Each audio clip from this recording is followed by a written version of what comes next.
Pernah nggak sih kalian kepikiran kenapa ada orang yang malah ketagihan nonton cerita yang bikin sakit hati, cemburu, sampai bikin darah tinggi? Padahal kalau dipikir-pikir, yang namanya dikhianati atau diselingkuhi itu kan rasanya nyesek banget ya. Tapi anehnya, genre pengkhianatan atau yang sering disebut NTR ini justru peminatnya banyak banget dan selalu jadi topik yang ramai dibahas. Banyak yang bilang ini aneh atau bahkan orang yang menyukai genre ini dicap sakit. Tapi benar nggak sih seserem itu? Atau jangan-jangan ada alasan rahasia di balik otak kita yang bikin rasa sakit itu malah jadi terasa nikmat dalam bentuk tontonan.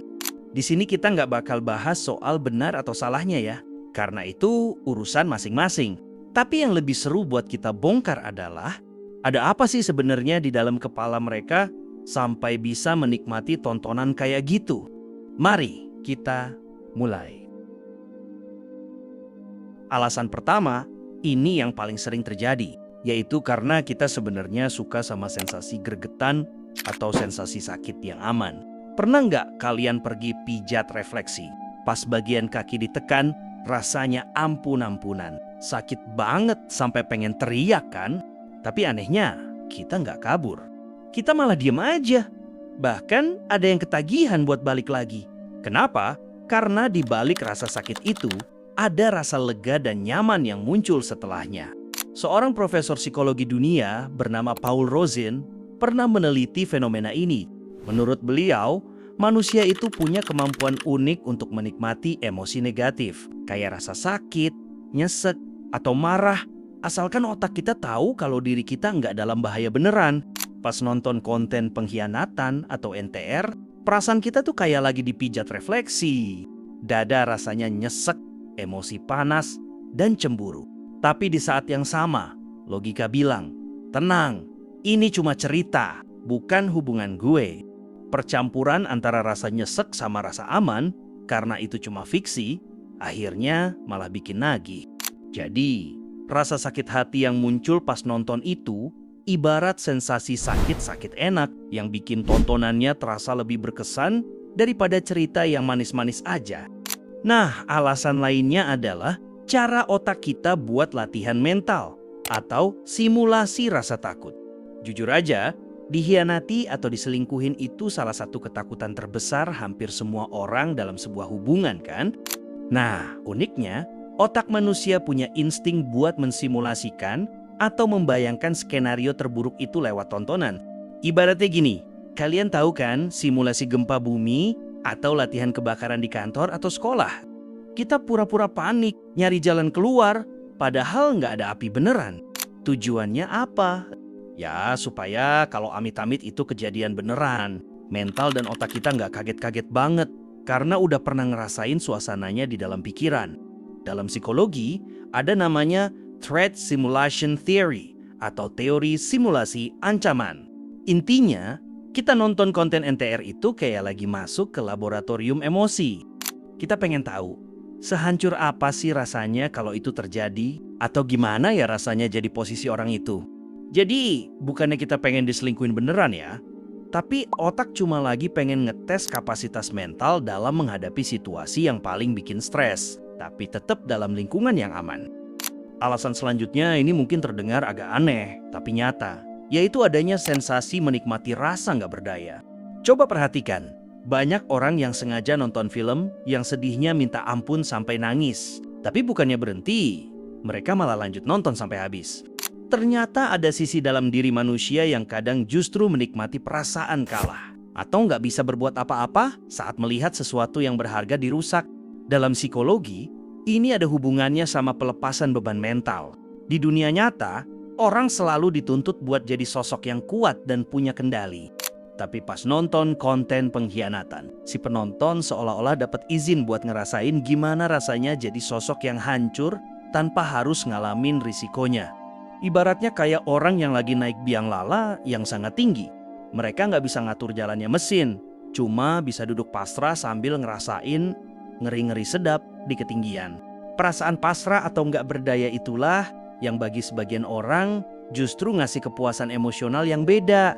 Jadi, rasa sakit karena kalah bersaing di dalam cerita itu malah jadi pelampiasan dari rasa lelah. Karena harus selalu terlihat kuat di kehidupan nyata.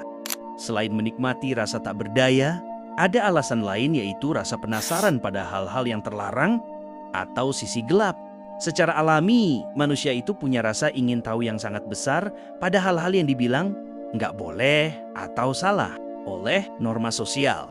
Semakin sesuatu itu ditutup-tutupi atau dianggap jahat, biasanya otak manusia malah makin penasaran, pengen tahu gimana sih rasanya. Ibaratnya gini, bayangin ada sebuah ruangan rahasia yang pintunya ditempel tulisan gede-gede, dilarang masuk. Meskipun orang tahu itu dilarang, pasti ada bagian di dalam kepalanya yang membatin. Emangnya ada apaan sih di dalam? Atau gimana ya suasananya di situ? Nah, dalam psikologi, ada seorang tokoh besar bernama Carl Jung yang pernah bahas soal konsep the shadow atau sisi bayangan. Intinya, setiap manusia itu punya sisi gelap dalam pikirannya. Kayak kemarahan, rasa iri, atau fantasi liar. Tapi nggak semua orang berani atau mau ngelakuin itu di dunia nyata karena mereka orang baik. Jadi, dengan menonton konten seperti NTR, si penikmatnya itu sebenarnya lagi ngintip ke dalam ruangan rahasia tadi. Mereka memuaskan rasa penasaran tentang sisi gelap hubungan manusia dengan cara yang paling aman, tanpa harus beneran jadi orang jahat atau ngerusak hidup orang lain di dunia nyata. Tapi, ada satu hal lagi yang sering gak kita sadari. Pernah kepikiran gak, kenapa konten yang isinya drama atau bikin panas hati itu malah yang paling susah buat ditinggalin?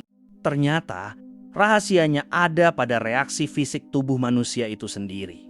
Pas si penonton ngelihat adegan pengkhianatan yang bener-bener parah, jantung mereka itu sebenarnya lagi dipacu lebih kenceng. Rasa panas hati atau emosi yang meluap-luap itu otomatis bikin tubuh ngerasa lebih siaga dan fokus. Rasanya mirip banget kayak pas kita lagi nonton pertandingan bola yang tim jagoan kita lagi dibantai habis-habisan di menit terakhir. Kita kesel, kita marah, tapi mata kita nggak bisa lepas dari layar karena sensasi intens itu bikin kita ngerasa lebih hidup. Secara biologis, emosi yang meledak-ledak ini memicu pelepasan zat di otak yang bikin pengalaman nontonnya jadi nggak hambar. Jadi, buat para penikmatnya, rasa sakit hati yang muncul di tengah cerita itu bukan sesuatu yang mau dihindari. Justru, rasa nyesek itulah yang jadi bensin supaya ceritanya kerasa jauh lebih nyata dan berkesan dibandingkan cerita cinta biasa yang alurnya datar atau gampang ditebak. Nah, sebelum kita masuk ke kesimpulan, ada satu sisi lagi yang mungkin agak sensitif tapi perlu kita bahas. Buat sebagian kecil orang, ketertarikan sama NTR ini bukan cuma sekedar suka sama alur ceritanya aja, tapi udah masuk ke area fantasi seksual yang spesifik. Dalam psikologi seksual, ada istilah yang namanya cuckolding. Intinya, ini adalah kondisi di mana seseorang justru merasa sangat bergairah saat membayangkan atau melihat pasangannya bersama orang lain. Biasanya ini terjadi bukan karena mereka nggak sayang sama pasangannya, tapi karena mereka sangat menikmati sensasi cemburu yang ekstrim atau rasa kalah saing yang malah berubah jadi gairah. Tapi perlu diingat ya, selama hal ini cuma jadi fantasi di kepala atau dilakukan atas dasar kesepakatan bersama pasangan, ini masih dianggap sebagai variasi fantasi seksual aja. Batasannya jadi masalah itu kalau seseorang udah sampai di tahap kecanduan. Maksudnya, dia udah nggak bisa lagi ngerasain gairah atau nggak bisa fungsi secara seksual sama pasangan aslinya kalau nggak ada unsur NTR-nya. Jadi, NTR bukan lagi sekedar hiburan, tapi udah jadi satu-satunya syarat buat dia bisa ngerasa puas. Nah, kalau udah sampai tahap ketergantungan kayak gitu, barulah itu bisa dibilang mulai nggak sehat secara psikologis. Sebagai informasi tambahan, ada satu proses di otak yang namanya desensitisasi. Intinya, apapun hal ekstrim yang kita lihat secara terus-menerus dan berulang, lama-lama bisa dianggap sebagai sesuatu yang biasa atau normal oleh pikiran kita sendiri. Begitu juga dalam urusan menyukai nonton NTR ini.